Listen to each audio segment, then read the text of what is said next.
Tao amin'ny lanonan'i Belsazara, tao amin'ny lanonan'i Belsazara. Izany loha hevitra izany no alasako andray anao amin'ity maraina ity.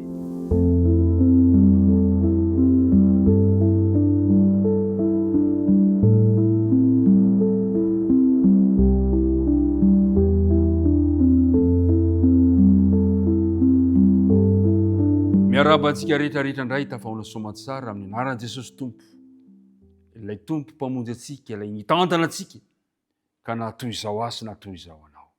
Ny fiadanana anie anjaka mandrakariva ao am-potsika mandrakariva. Iaraka ivavakantsika tompoko. Andriamanitra rainay izay any an-danitro. Indre ny hafalianay fa mbola nomenao tombontsoa indray izahay. Iaraka handinika ny teninao. Mamela ny elokay Andriamanitro ary mamondrafo aminay. Ankehitriny ary raha andinika ny teninao izahay, dia tianay mihitsy ny fanahinao masina no ampianatra anay ihany izany, ary ampitoetra izany aty anatinay mba hanananay fiovampo, fiainam-baovao indray eo amin'ny fiarahana aminao. Dia mitahiry reto mpiaino marobe reto noho ny amin'ny Kristina angatana mivavaka. Amen. Ny andininy natao tadina mino fa ambavanao tsy moramora ilay izy, dia izay voalaza amin'ny bokon'ny Jonatoko voalohany andininy fasivy, izay manao hoe dia hoy izy tamin'ireo Hebreo ary Jehovah Andriamanitry ny lanitra no ivavahako, izay nanao ny ranomasina sy ny tany maina. Re mpiara-midinika namana, androany sika dia hijery lanonana anankiray atao hoe lanonam-panjakana izay amina rivony olona nanatrika an'izany. Ny mpanjaka mantsy no nanasa ary nasaina daholo ny faritra manodidina rehetra, mpanjaka manodidina rehetra. Tsy iza zany fa ny fanasany Belsazara. Fantatsika tsara fa Belsazara no nandimby any mpanjaka Nebokadnezara. Nebokadnezara araka ny hitantsika eto amin'ny soratra masina dia mpanjaka anankiray niavonavona izy, nanao fiaikana tamin'Andriamanitra, kanefa tamin'ny androm-piainany dia maty tao amin'ny finoana Nebokadnezara. Ary nambara mihitsy aza fa nanaika an'Andriamanitra ho tompo sy mpamonjy ny fiainana. Izao no voalaza eo amin'ny Daniela 4:4 manao hoe: koa amin'izany izao Nebokadnezara midera sy manandratra ary mankalaza an'Andriamanitra ny lanitra, marina avokoa ny asany rehetra ary araka ny rariny ny lalany, ary izay mandeha amin'ny fiavonavonana dia hainy ahitry.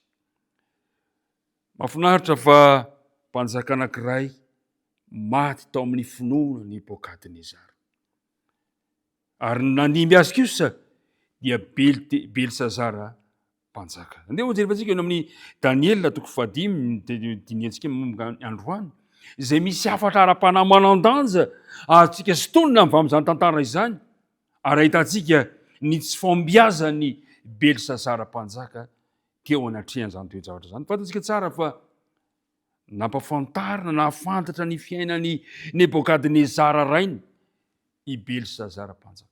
Fantany ireo zavatra nitranga rehetrarehetra, fantany zavatra nisy, ary Daniela aza dia mbola nampafantatra azy izany toe-javatra izany.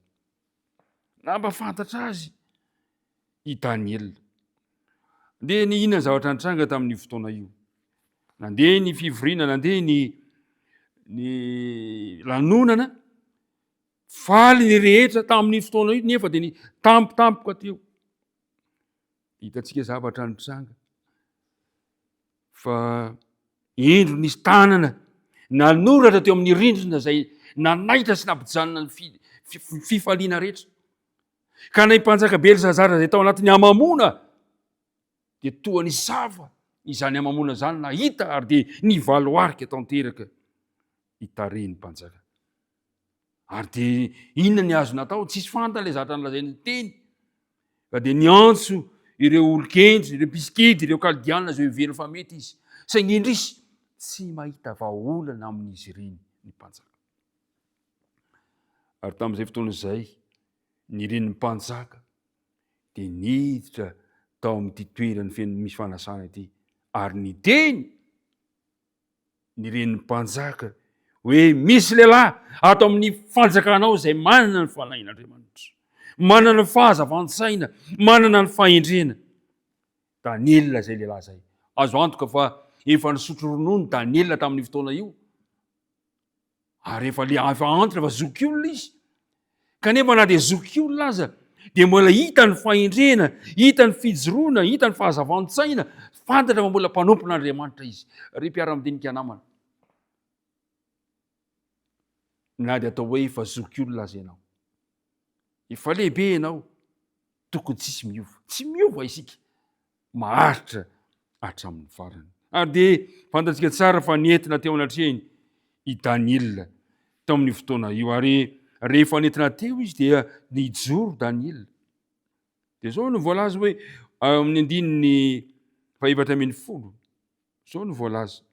Efa reko ny aminao fa ianao manana ny fanahin'ireo Andriamanitra zay sady manana fahazavantsaina sy fahalalana ary fahendrena tsara hita ao aminao. Efa reko ny aminao. Efa hitako ny aminao, fantatra ny aminao izy ny mpanjaka. Ry mpiara-midinika namana, inona ny fahafantaran'ny olona anao? Manahoana ny fahitan'ny olona, fahitan'ny olona antsika? Manahoana ny fahafantaran'ny mandidina anao? Nafinaritra tamin'izy ity, tsy nirehare Daniela manao fantatra tena malala fa saingy nezaka izy ampafantatra fa Andriamanitra ny lanitra ihany no mahatanteraka izany. Inona zavatra nitranga nilaza ny mpaminany Daniela amin'ny Daniela 5:24 hoe ianao ry Belsazara zana dia tsy manampietry ny fonao, na dia fantatrao aza izany rehetrarehetra izany, na dia nanana tombotsoa alalany fahamarinana azy ianao. Dia toa tsy niraharaha. Ry mpiara-midinika namana, be dia be amin'izao andro farany zao ny olona malala ny fahamarinana saingy mandà izany kitsirano. Ary zany zavatra mampatahotra indrindra.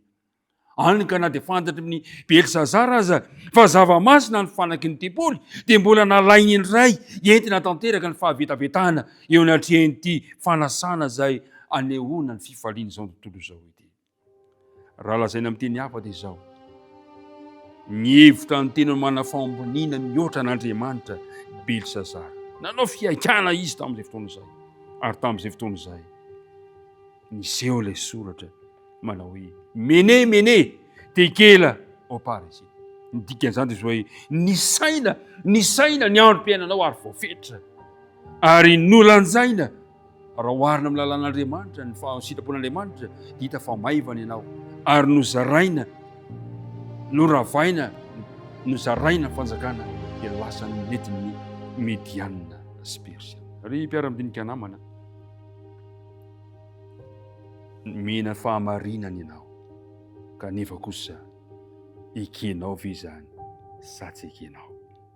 Nanana faharitan-tsany ampy alalana ny fahamarinana Belsazara, saingy ny olana dia izao nifony ny olana.